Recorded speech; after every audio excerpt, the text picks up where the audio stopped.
Good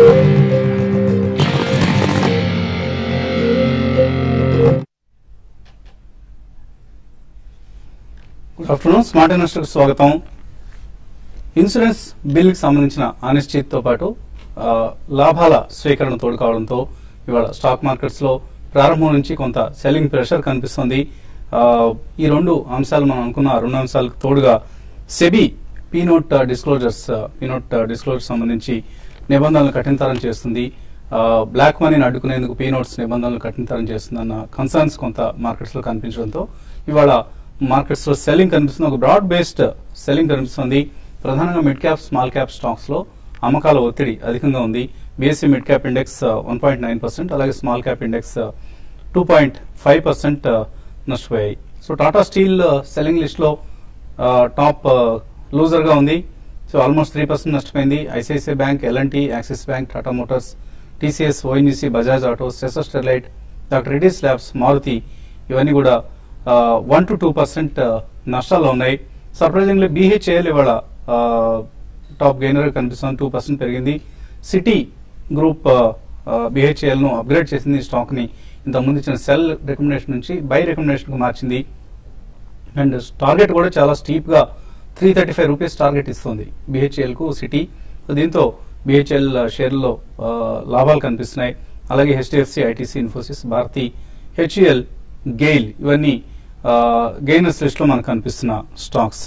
so realty, metal, banking share లో ఇవాళ అమ్మకాల ఒత్తిడి ఎక్కువగా ఉంది. ఇవన్నీ కూడా నిన్న లాభపడిన సంగతి మనకు తెలిసిందే. సో ఒక రోజులోనే పరిస్థితి తారుమారు అయినట్లు కనిపిస్తుంది. అండ్ క్వాలిటీ స్టాక్స్ లో కొంత సెల్లింగ్ ఉంది, కొంత బయింగ్ కనిపిస్తుంది.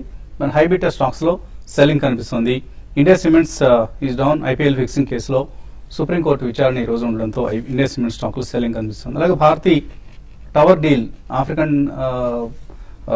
నైజీరియా సంబంధించిన టవర్స్ ఏవైతేనో వాటిని సెల్లింగ్ చేస్తుంది. $1 బిలియన్ దీని నుంచి రైజ్ చేస్తున్న వార్తలతో భారతీయ స్టాక్ లాభాలు కనిపిస్తుంది. Auto engineering company Amtek acquisition spree కొనసాగిస్తుంది. దీంతో ఈ స్టాక్ లాభాలు ఉంది. అలాగే మరొక స్టాక్ అమర్ రాజా బ్యాటరీస్ ను అప్గ్రేడ్ చేసింది bank of America Merrill Lynch. So దీంతో ఈ స్టాక్ స్ట్రాంగ్ గా ట్రేడ్ అవుతుంది. ఒకసారిగా 940 రూపీస్ కు టార్గెట్ ప్రైస్ ని పెంచారు అమర్రాజాకి సంబంధించి. అలాగే హైబీటా స్టాక్స్, మర్సన్స్ ఫార్మా సెల్లింగ్ అమ్మకాల ఒత్తిడి కనిపిస్తుంది. Indiabulls real estate, Crompton Greaves ఇటువంటి స్టాక్స్ లో మనకు సెల్లింగ్ అధికంగా ఉంది. హైబీటా ఇందాక అంటున్నట్లు యూనిటెక్ కావచ్చు, ఇండియాబుల్స్ రియల్ ఎస్టేట్ కావచ్చు, ఐడిఎఫ్సి కావచ్చు, ఇటువంటి స్టాక్స్ లో సెల్లింగ్ ఎక్కువ ఉంది. సో కేర్ఫుల్ గా ఉండాల్సిన సమయం. అండ్ ఈ పరిస్థితి మీద టెక్నికల్ అనలిస్ట్ రాజేంద్ర గారు ఏమంటున్నారో అడిగి తెలుసుకుందాం. సో ఇవాళ సెల్లింగ్ ఏదైతే మనం చూస్తున్నామో దీన్ని ఒక బయింగ్ ఆపర్చునిటీకి తీసుకోవచ్చా, లేకపోతే ఇది జస్ట్ ఒక one day clean out act, only profit taking వల్ల వచ్చిన సెల్లింగ్ అనుకోవచ్చా? బేసికలీ ప్రాఫిట్ టేకింగ్ వల్ల వచ్చింది అనిపిస్తుందండి. గత 24 రోజులుగా నిఫ్టీ మనం ఇది చూస్తున్నాం. ఆల్మోస్ట్ మనం 7720 నుంచి కంటిన్యూస్ గా 8530 దాకా చూస్తున్నాం. బట్ ఏ రోజు మనకి బిలో 100 పాయింట్స్ ట్రేడ్ అవడం అనేది చూడలేదు. సో 50-60 పాయింట్స్ అనేది it's only minor profit booking అనొచ్చు. ప్రాబ్లీ వీక్ హార్ట్స్ ని కొద్దిగా పక్కకు జరపడానికి అనొచ్చు. సో నిన్నటి రేజ్ ఏది ఉందో that is only because of China rate cut అని అనుకోవచ్చు మనం. మెటల్స్ అండ్ రేట్ సెన్సిటివ్స్ ఏవైతే పెరిగాయో ఈ టోటలీ ఫిజిల్ అవుట్ అయిపోయినాయి ఈ రోజు. సో క్లియర్లీ మనకి మనీ ఏదైతే ఉందో that is moving in to defence అని ఈ రోజు చెప్పొచ్చు మనం again. Because IT, metal, IT probably if you look at pharma and autos చూస్తే కనుక ఎక్కువ క్రాక్ అవుట్ అని చూడట్లేదు మనం చార్ట్స్ ప్రకారం. So money is clearly shifting to defensive space ఈ తరుణంలో అని చెప్పొచ్చు. సో వాటిల్లో ఉండటం investor that should be safe haven అనొచ్చు. అదేవిధంగా మనం నిఫ్టీ కనుక చూస్తే లాస్ట్ 4-5 డేస్ గా 30 to 40 పాయింట్స్ ఉన్న premium it has come down to 5 to 10 points. Actually ఈ రోజు మనం 5 పాయింట్స్ ప్రీమియం చూస్తున్నాం, which indicates more long positions అని చెప్పొచ్చు. సో ఓవర్ బాట్ లో ఉంది మార్కెట్. ఇది ఒక స్వల్ప రియాక్షన్ అని అనిపిస్తుంది as of now. But again Nifty ఈ రోజు కనుక 8490 నిన్నట్లో ఏదైతే ఉందో దాని బిలో క్లోజ్ అవుతే ఒక చిన్న కరెక్షన్ వచ్చే ఛాన్స్ ఉంది. Probably 8438 and 8353. సో 8327 ఏదైతే 20-డే మూవింగ్ యావరేజ్ చాలా గట్టి సపోర్ట్ గా కనిపిస్తుంది as of now. So every dip should be use for buying Nifty అని చెప్పొచ్చు. అదేవిధంగా బ్యాంక్ నిఫ్టీ కనుక చూస్తే మనం నిన్నటి లో కింద డిసైసివ్ లో ట్రేడ్ అవటం చూస్తున్నాం 18,119. సో ప్రాబలీ ఈ రోజు అది కనుక బిలో క్లోజ్ అయిందంటే 18,119 below. So there are chances that 17,750 test చేసే అవకాశం ఉంది. So I think dip should be use to buy Nifty or bank Nifty అని చెప్పొచ్చు. అదేవిధంగా we need to look at strong charts, ఏవైతే స్ట్రాంగ్ గా ట్రేడ్ అయ్యో గత 15-20 రోజులుగా. సో అవి కరెక్షన్ లో సెటిల్ అవటం చూస్తున్నాం మనం. Example of Ashok Leyland probably మనకి 58-60 నుంచి ఆల్మోస్ట్ 47-48 దాకా వచ్చింది. So any dip I think 45 to 43 is a by in Ashok Leyland అని చెప్పొచ్చు. అదేవిధంగా హౌసింగ్ ఫైనాన్స్ కంపెనీలో ఎల్ఐసి హౌసింగ్ లుక్స్ అట్రాక్టివ్ ఈ స్టేజ్ లో. 425 నుంచి 400 దాకా కరెక్ట్ అవుతుంది విషయం. 387 ఏదైతే 20-day మూవింగ్ యావరేజ్ ఉందో అది గట్టి సపోర్ట్ లా కనిపిస్తుంది. So you should buy these two stocks on dips అని చెప్పొచ్చు. సో అడ్వాన్స్ డిక్లైన్స్ రేషియో చూస్తే మనకు ఆల్మోస్ట్ 1:5 అంటే అడ్వాన్సెస్ 1 అయితే 5 స్టాక్స్ డిక్లైన్స్ నష్టాల్లో ఉన్నాయి. So mid cap small caps లో ఎక్కువ సెల్లింగ్ కనిపిస్తుంది మనకి. కాలర్స్ లైన్ ఉన్నారు. ఫస్ట్ కాలర్ రమా కృష్ణా జిల్లా నుంచి. హలో హలో, అడగండి రమా. నమస్తే అండి. ఎస్బీఐ రిలయన్స్ ఇన్ఫ్రా ఏ రేట్ లో తీసుకోవచ్చు అంటారు? ఫస్ట్ స్టాక్ ఏదన్నారు? ఎస్బీఐ అండి. ఎస్బీఐ అంటే ఇవేంటి కొంతకాలం హోల్డ్ చేస్తారా షార్ట్ టర్మ్ కోసం? కాదండి, ఎస్బీఐ లాంగ్ టర్మ్ కోసం, వెరీ లాంగ్ టర్మ్ కోసం. ఈ రెండు ఎలా ఉంటాయి, SBI and Reliance Infra? Basically SBI I think గత వారం రోజుల కింద మనం ఒక మేజర్ బ్రేక్అవుట్ చూసామండి. 283 అనేది ఒక మేజర్ రెసిస్టెన్స్ లెవెల్ బ్రీచ్ అయిపోయింది. సో 351 ఏదైతే దీని లైఫ్ టైం ఉందో ప్రాబ్లీ ఆ స్టేజ్ కి వెళ్లే ఛాన్స్ ఉంది for the next couple of months అని చెప్పొచ్చు. So buying price probably we need to wait for some dips అండి. ఇక్కడ 296 నుంచి 285 మధ్యలో is a good buy for SBI. అదేవిధంగా Reliance infra I think it's not a advisable to buy అండి. Probably ఇది కొద్ది సైడ్ వేస్ ఉండే ఛాన్స్ ఉంది స్టాక్. బేసికలీ ఈ స్టాక్ మనకు ఆల్మోస్ట్ 200-day మూవింగ్ యావరేజ్ కింద ట్రేడ్ అవుతుంది, except for 3 or 4 days trading patterns చూస్తే కనుక. So probably you have to wait for more dips అండి దీనిలో. Maybe 520 or 480 is the buy zone for Reliance infra అని ఈ స్టేజ్ లో చెప్పొచ్చు. తర్వాత కలర్ విశాఖపట్నం నుంచి జయచంద్రారెడ్డి. హలో హలో హలో, అడగండి జయచంద్రారెడ్డి. సార్ ఆర్ఐఎల్ 1070 తీసుకున్నాను సార్. హలో, ఆర్ఐఎల్ 1070 తీసా సార్. ఓకే అండి. అది ఉంచుకోవాలా అమ్మేయాలా? రేట్ రావట్లేదు. 1020 రావట్లేదు అంటే ఇది ఎఫ్ఎండ్ఓ లో తీస్తున్నారా మీరు? లాంగ్ టర్మ్ కూడా తీసా సార్. ఇది లాంగ్ టర్మ్ కోసం కొన్నారు. హోల్డ్ చేయొచ్చా లేకపోతే స్వల్పంగా నష్టం ఉన్నారు కాబట్టి బయటపడొచ్చా? ఇట్స్ అండర్ పర్ఫార్మింగ్ స్టాక్ అండి. గత 6 నెలలుగా చూస్తే కనుక నిఫ్టీ మనం ఆల్మోస్ట్ 10 to 15-20% పెరగడం చూసాం. బట్ రిలయన్స్ ఎక్కడిదక్కడే ఉంది probably, except 100 rupees up and down. So ఇలాంటి stocks I think you should try to exit అండి. ప్రాబ్లీ దీనికన్నా you can shift in to auto space. ఏవైతే చార్ట్స్ బాగున్నాయో probably you can try to buy some Hero Honda or maybe auto axle, Bharat forge తీసుకోవాలి. Definitely you'll get more returns than Reliance. Please exit and enter in to those 2 stocks. Vijaya line లో ఉన్నారు హైదరాబాద్ నుంచి. Hello hello, అడగండి విజయ్. నాకు Reliance capital గురించి కావాలండి. ఏ rate లో enter అవ్వచ్చండి? Reliance capital ఏంటి, మీరు ట్రేడింగ్ కోసం అడుగుతున్నారా ఇన్వెస్ట్మెంట్ కోసం అండి? ఇన్వెస్ట్మెంట్ అండి. No, probably this is not the stock to invest అండి. It's a trading stock definitely. I think మీరు if you want to enter probably you have to wait for more correction అండి. Maybe 425 నుంచి 390 దాకా you should wait for correction. There can be pullbacks, maybe 500, 520 దాకా last time వచ్చినట్టు వస్తుంది pullbacks. But if you are a long term investor maybe you should wait till 420 to buy Reliance Capital. So in fact Anil Ambani group సంబంధించిన ఏ stock అయినా సరే trading stock గానే భావించాలి మనం. Long term కోసం అంటూ కొనుక్కుంటే మధ్యలో తగ్గుతుంటాయి, తగ్గినప్పుడు బాధ అనిపిస్తూ ఉంటుంది, పెరుగుతున్నప్పుడు హుషారుగా ఉన్నా కూడా. సో ట్రేడింగ్ చేయగలిగితేనే రిలయన్స్ క్యాపిటల్ తీసుకోండి. Otherwise enter in to any other good NBFC, maybe Bajaj finance కావచ్చు, లేకపోతే ఎల్ఎన్టీ ఫైనాన్స్, ఇటువంటి స్టాక్స్ లో ఎంటర్ కావడం మంచిదండి. Or even a housing finance company like LIC housing finance. తర్వాత caller hello hello, Narender Warangal నుంచి. హలో హలో, అడగండి నరేందర్. సార్ నమస్తే అండి. నమస్తే. జేపీ అసోసియేట్స్ 32 ప్రైస్ లో కొన్నాను, హోల్డ్ చేయొచ్చా, ఇంకా ఏం చేయాలని? జేపీ అసోసియేట్స్ 32లో కొన్నారట. బేసికలీ గత చాలా రోజులుగా చెప్తున్నాండి, ఇన్ఫ్రా స్టాక్స్ కి దూరంగా ఉండాలి. చిన్న ఇన్వెస్టర్ అనేది ఇన్ఫ్రా స్టాక్స్ లో ఇన్వెస్ట్ చేయడం కరెక్ట్ కాదు. బేసికలీ ఇవన్నీ ఇన్స్టిట్యూషన్స్ వాటికే పరిమితం అయి ఉండాలి. బట్ ఐ థింక్ మీరు ఎలా కొన్నారు కాబట్టి wait for a small pull back అండి, ప్రాబ్లీ 29.30 దాకా పుల్ బ్యాక్ వచ్చే ఛాన్స్ ఉంది.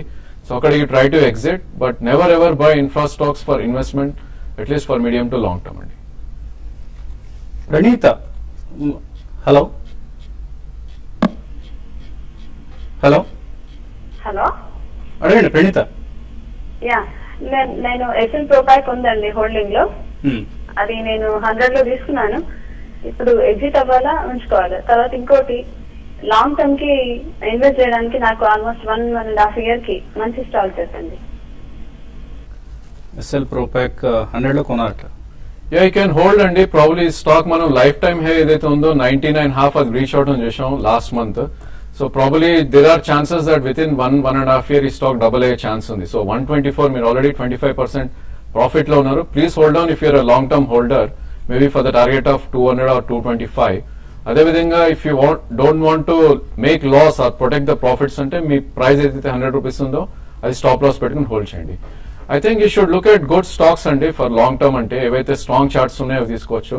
ప్రాబ్లీ కన్స్యూమర్ స్టేపుల్స్ లో మేబీ వోల్టాస్ ఒకటి you can buy on dips, and housing finance లో LIC housing finance and probably Dewan housing ఈ రెండు చూడొచ్చు.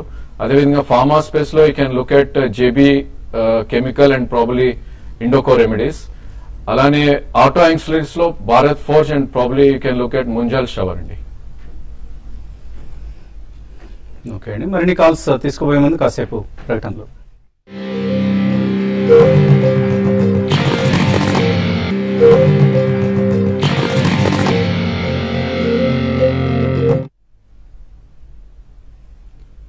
స్మార్ట్ ఇన్వెస్టర్ తిరిగి స్వాగతం. స్టాక్ మార్కెట్స్ లో నష్టాలు మరింత ముదిరాయని చెప్పుకోవచ్చు. బ్యాంక్ నిఫ్టీ 250 పాయింట్ల నష్టంతో ట్రేడ్ అవుతుంది. నిఫ్టీ సుమారుగా 70 పాయింట్ల నష్టంతో ట్రేడ్ అవుతున్న సమయం ఇది. తర్వాత కాలర్ లైన్ ఉన్నారు, అనంతపురం నుంచి మూర్తి. హలో నమస్తే sir. Morning Tata Motors present price లో బై చేయొచ్చు, బాగా పెరుగుతుందన్నారు, అది డౌన్ అవుతా ఉంది.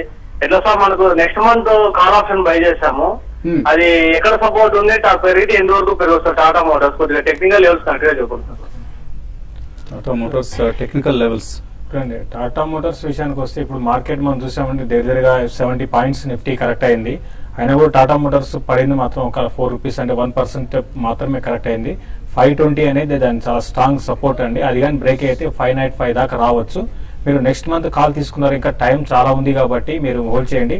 ఇంకోటి మార్నింగ్ చెప్పేవి ఏంటంటే ఇంకోటి మీరు ఎక్స్పర్ట్ అయి ఉండాలండి ట్రేడింగ్, ఇంటర్డే ట్రేడింగ్, లేకపోతే కాల్స్ ఆప్షన్ తీసుకునేటప్పుడు ఇమీడియట్ గా కాకుండా మార్కెట్ కండిషన్ చూసి తీసుకోవాలి. బట్ ఈ రోజు వచ్చిన సెల్లింగ్ అనేది ఇదే విధంగా ఉండకపోవచ్చు. నెక్స్ట్ మళ్ళీ రేపులో మళ్ళీ మార్కెట్ రికవరీ కావచ్చు. రికవరీలో మళ్ళీ టాటా మోటార్స్ పార్టిసిపేషన్ ఉంటుంది. మీరు కాల్ ఆల్రెడీ తీసుకుంటే మాత్రం హోల్డ్ చేయండి. ఫ్రెష్ గా తీసుకోవాలంటే మాత్రం 1 or 2 days వెయిట్ చేసి మార్కెట్ కండిషన్ చూసి అప్పుడు తీసుకోమని చెప్తానండి. శ్రీనివాస్ లైన్ ఉన్నారు. హలో హలో, వసంత్ గారు సార్, మిమ్మల్ని అడుగుతున్నాడు సార్. ఏండి వసంత్ గారు, Ajanta pharma and Aurobindo pharma ఈ రెండింటిలో ఇన్వెస్ట్మెంట్ గురించి మీ సజెషన్ ఏంటి సార్? అసలు మిమ్మల్ని అడుగుతున్నాను సార్, ఏది తీసుకోమంటారా? 2 తీసుకోమంటారా? Ajanta pharma, Aurobindo pharma investment గురించి సార్. 2 కూడా బాగా పెరిగిన స్టాక్స్ అండి. Ajanta pharma and Aurobindo pharma కూడా multi baggers, almost more than 10 times పెరిగాయి లాస్ట్ 1 year పెర్ఫార్మెన్స్ మనం చూస్తే. So relatively Aurobindo pharma is an better footing అండి compare to Ajanta pharma. But markets లో ఏది బాగా పెర్ఫార్మ్ చేస్తుందంటే చెప్పడం కష్టం మనకి. సో మీరు అన్నట్లుగా రెండింటికి సమానంగా డిస్ట్రిబ్యూట్ చేయండి, that will be a better strategy. రెండిట్లోనూ బొమ్మ బోర్సాన్ని వేసేదానికంటే కూడా రెండింటికి సమానంగా సర్దుబాటు చేస్తే డబ్బుని డెఫినెట్ గా మీకు ఒకవేళ నష్టం మిగిల్చినా రెండో దానిలో లాభం వస్తుంది. కాబట్టి మనకు బ్యాలెన్స్ అవుతుంది. Otherwise if you want just 1 stock, Aurobindo pharma is a better bet. Technically ఎలా కనిపిస్తుంది? Yeah, I think probably return on capital ఇప్పుడు కనుక చూస్తే కనుక అరబిందో బెటర్ పొజిషన్ లో ఉందండి. ఇది మనం అజంతా ఫార్మా అనేది ఆల్మోస్ట్ మనం 200 నుంచి 2600 10-15 బ్యాగర్ అయిపోయింది already. So Aurobindo looks good probably charts ప్రకారం, అండ్ ట్రేడింగ్ ఆపర్చునిటీ ఇస్తుంది. అరబిందో కాకుండా probably you can look some for mid cap pharma, ఏవైతే జేబీకెమ్ ఉందో లేదంటే ఇండోకో రెమెడీస్ ఉండో, ప్రాబ్లీ వీటిలో కూడా కొద్ది డైవర్ట్ చేస్తే రిటర్న్ ఆన్ క్యాపిటల్ అనేది కొద్దిగా ఎక్కువ ఉండొచ్చు ఈ స్టాక్స్ లో. గ్లెన్మార్క్ ఫార్మా.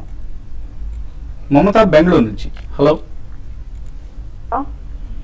అడగండి మమత. దుష్మన్ ఫార్మా బై చేసామండి మేము 500 shares. ఏ రేట్లో కొన్నారు? 260 లో ఉంది యావరేజ్. చాలా హై ప్రైస్ లో ఉన్నారు. 160 లో ఉంది. అలాగే బజాజ్ ఎలక్ట్రికల్స్ 270 లో ఉందండి.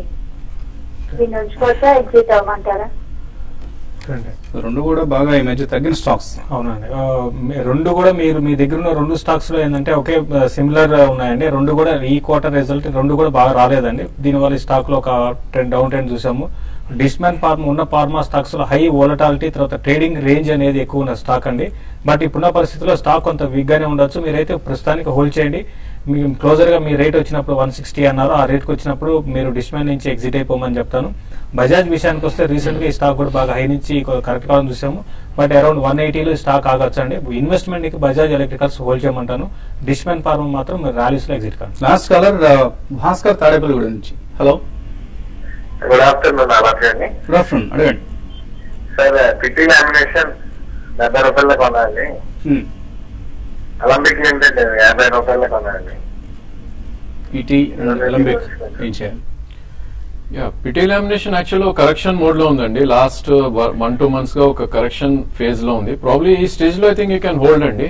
మేబీ ఇక్కడ నుంచి కూడా ఇంకొక 5 to 10% కరెక్ట్ అయ్యే ఛాన్స్ ఉంది. మేబీ 47-48 దాకా కూడా వచ్చే ఛాన్స్ ఉంది. బట్ పుల్ బ్యాక్ లో మనకి అగైన్ 65 to 70 మధ్యలో వస్తుంది. అప్పుడు ఎగ్జిట్ అవుట్ ట్రై చేయండి. అండ్ ఈమెయిల్స్ అందాయి. ఎన్ రమేష్ లాంగ్ టర్మ్ ఇన్వెస్టర్ అట. రామ్కి ఇన్ఫ్రా కొన్నారు 450లో. గుజరాత్ గ్యాస్ రూపాయలు కొన్నారట. వెనతి ఆర్గానిక్స్ 4 రూపాయలు. ఇసాబ్ ఇండియా 23 రూపాయలు. ఏం చేయాలి ఇవన్నీ? మీరు అన్ని స్టాక్స్ కూడా కొంచెం హై నుంచి కొన్ని కరెక్ట్ గా అయిన. రామ్కి ఇన్ఫ్రా అయితే బాగా కరెక్ట్ అయిందండి. బట్ అన్ని కూడా కొంచెం మంచి స్టాక్స్ ఉన్నాయి. బట్ ఇమీడియట్ గా ట్రెండ్ అయితే కొంచెం వీక్ ఉన్నా కూడా లాంగ్ టర్మ్ కి మీరు అన్ని కూడా ఇసాబ్ ఇండియా కూడా మంచి స్టాక్ అండి, హోల్డ్ చేసుకోమని చెప్తారు. విజయమణి అడుగుతున్నారు, mid cap bank Dena recommend చేయమంటారు 3 months కోసం? Probably Federal Bank looks good అండి. I think you should have 2 price points again. ఇది లైఫ్ టైమ్ హై కంటిన్యూస్ గా బ్రీచ్ అవుట్ అని చూస్తున్నాం. 35 దాకా కరెక్ట్ అయ్యే ఛాన్స్ ఉంది. Current market price 142. So by in 3 price point, maybe currently 30%, 135 లో around 30 and probably 130 లో అనదర్ 40%. మేబీ 160 దాకా వెళ్ళే ఛాన్స్ ఉంది next 3 months. Amarnath infra, power, IT, banking, rail వీటన్నిటిలోంచి స్టాక్స్ రికమెండ్ చేయమంటారు. 15,000 రూపాయలు ప్రతి నెల ఇన్వెస్ట్ చేస్తారట. ఇన్ఫ్రా, బ్యాంకింగ్ అంటే మీరు అన్నిట్లో కాకుండా కొన్ని స్టాక్స్, సెలెక్టెడ్ స్టాక్స్ లోనే మీరు ఫ్రంట్ ఎండ్ దాంట్లోనే ఇన్వెస్ట్ చేయమంటానండి.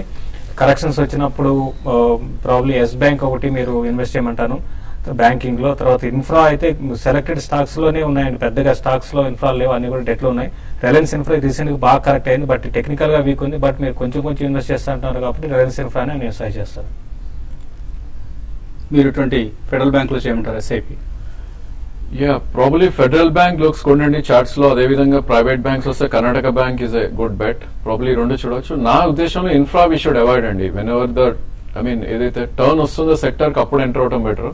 సో ఈ స్టేజ్ లో probably we should be in auto ancillary, IT and probably pharma అని చెప్పొచ్చు. ప్రసాద్ రావు అడుగుతున్నారు, LNT, IRB infra, HCC, federal bank, విఏటెక్, బాబాగ్, Tata coffee ఇటువంటి స్టాక్స్ అని ఇన్వెస్ట్ చేయడానికి ఇది కరెక్ట్ సమయం ఇప్పుడు సెల్ ఆఫ్ వస్తుంది కాబట్టి? అంటే ఇప్పుడు వచ్చిన సెల్ ఆఫ్ అంటే ఒక ఇండెక్స్ పరంగా ఒక 60-70 పాయింట్ పడ్డం అనేది నార్మల్ కరెక్షన్ అండి. అయితే the way mid cap stocks reaction అనేది చాలా నెగిటివ్ ఉంది. ఎందుకంటే ఒక 50 పాయింట్స్ పడంగానే 78% పడుతున్నాయి. కాబట్టి ఇది కొంచెం నెగిటివ్ అని చెప్పాలండి, ఒక విధంగా చెప్పాలంటే. కాబట్టి కొంచెం వెయిట్ చేయండి. ఈ మిడ్ క్యాప్ మీరు అనుకున్న స్టాక్స్ అనుకునే స్టాక్స్ లో ఒక 50% బై చేయండి. Don't wait for big corrections. ఇప్పుడు ఒక 500 పాయింట్లు పడాలి మార్కెట్, ఆ రోజు కొందాం అనుకోవడం కరెక్ట్ కాదండి. కొనండి, ఒకవేళ తగ్గితే మరింత కొనండి. Don't wait for steep corrections. Srinivasarao NFL 45 rupees లో కొన్నారు, ఇవాళ 35 రూపాయలు అయింది. 1 to 3 months కోసం ఏం చేయాలి? డెఫినెట్లీ గవర్నమెంట్ ఇన్వాల్వ్మెంట్ ఏదైతే ఉంటుందో ఆ సెక్టర్స్ అన్ని కంప్లీట్లీ అవాయిడ్ చేయాలండి. We shouldn't stay as a investor, we should be probably as a trader అండి. షుగర్స్ కానీ ఫర్టిలైజర్స్ కానీ ఇవన్నీ వీ డోంట్ నో గవర్నమెంట్ ఎప్పుడు ఏమి డిసిషన్ తీసుకుంటుందో. So definitely pull back, any pull back beyond 40 I think you should exit the stock. Lakshminarayana, Bosch తీసుకోవచ్చా ఈ rate లో? I think we stocks I think you shouldn't look at the price and probably 10%, 15% correction. You should add more. Bosch, Eicher Motor, Iran stocks. So you shouldn't look at. You just go and buy those stocks, and maybe on dips you can add more. But 18,000 rupees. ఎక్కువ price అనిపించలేదు. That's okay అండి. Basically మనం last time when we I mean 1.5 year back మనం Eicher motor ఇవన్నీ చూస్తే 5,000 6,000 చాలా ఎక్కువ అనిపించింది. MRF 6 months బ్యాక్ 20,000 ఎక్కువ అనిపించింది. We don't know where the prices are going to halt actually. I think we just go and buy అంతే అండి. సో పక్కనే మీకు స్క్రీన్ మీద డిస్ప్లే అవుతుంది. బిజినెస్ ఐడియాస్ ఉంటాయి చాలా మందికి, అలాగే కొంత ఆ బిజినెస్ ఐడియా మీద వర్క్ కూడా చేసి ఒక ప్రోటోటైప్ ను సిద్ధం చేసి ఉంటారు. సో అటువంటి వాళ్ళకి పెట్టుబడి లేదన్న బాధ మాత్రం తోలుస్తూ ఉంటుంది. సో పెట్టుబడి కోసం వెతుకుతూ ఉంటారు. అటువంటి వారికి చేయూత అందించేందుకు, ఒక స్నేహ హస్తం అందించేందుకు TV5 సమాయత్తమైంది. Hyderabad angels and tie Hyderabad ఈ 2 సంస్థలతో సంయుక్తంగా నిర్వహిస్తున్న స్టార్ట్అప్ హీరోస్ ఈ కాంటెస్ట్. సో మీ ఐడియాస్ మాతో షేర్ చేసుకోండి, మీ ఐడియాని మాకు పంపించండి. వైబుల్ అనుకున్న ఐడియాకి ఫండ్ చేయడానికి ఇన్వెస్టర్స్ సిద్ధంగా ఉన్నారు. సో అది 10 లక్షల రూపాయలు కావచ్చు, ఈవెన్ అప్ టు 1-2 crores అయినా సరే. సో ఇన్వెస్ట్ చేయడానికి సిద్ధంగా ఉన్నారు. మీ దగ్గర ఉన్న బిజినెస్ ఆర్ ట్రేడింగ్ ఐడియాని మాతో షేర్ చేసుకోండి. సో ఇక్కడ డిస్ప్లే చేస్తున్న వెబ్సైట్ ఐడి ఏదైతే ఉందో https:/tai.org.in ఈ మెయిల్ ఐడికి మీ ఈ వెబ్సైట్ లో పూర్తి వివరాలు ఉన్నాయి. ఇన్ఫాక్ట్ అక్కడ మీ బిజినెస్ ఐడియా ఏదైతే ఉందో ఆ వివరాలను మీరు అప్లోడ్ చేయొచ్చు. అండ్ జనవరి 17వ తేదీన నిర్వహించబోతున్నాం ఒక ఈవెంట్ ను, స్టార్ట్అప్ హీరోస్ ఈవెంట్ ను హైదరాబాద్ లో నిర్వహిస్తాం. సో ఈ ఈవెంట్ లో ఇన్వెస్టర్స్ సిద్ధంగా ఉంటారు అప్పటికప్పుడు లైవ్ ఇన్స్టాంట్ ఫండింగ్ అందించేందుకు. సో మీ ఐడియాస్ తప్పనిసరిగా మాకు పంపించండి. డోంట్ వరీ, అది ఇన్నోవేటివ్ ఐడియా అయితే చాలు. ఎంత ఇన్వెస్ట్మెంట్ కైనా ఇన్వెస్ట్మెంట్ అందించేందుకు ఏంజల్ ఇన్వెస్టర్స్ సిద్ధంగా ఉన్నారు. So share your idea with us. ఇది ఇవాల్టి స్మార్ట్ ఇన్వెస్టర్. తిరిగి రేపు ఉదయం 8:30కి బిజినెస్ బ్రేక్ఫాస్ట్ లో మళ్ళీ కలుద్దాం.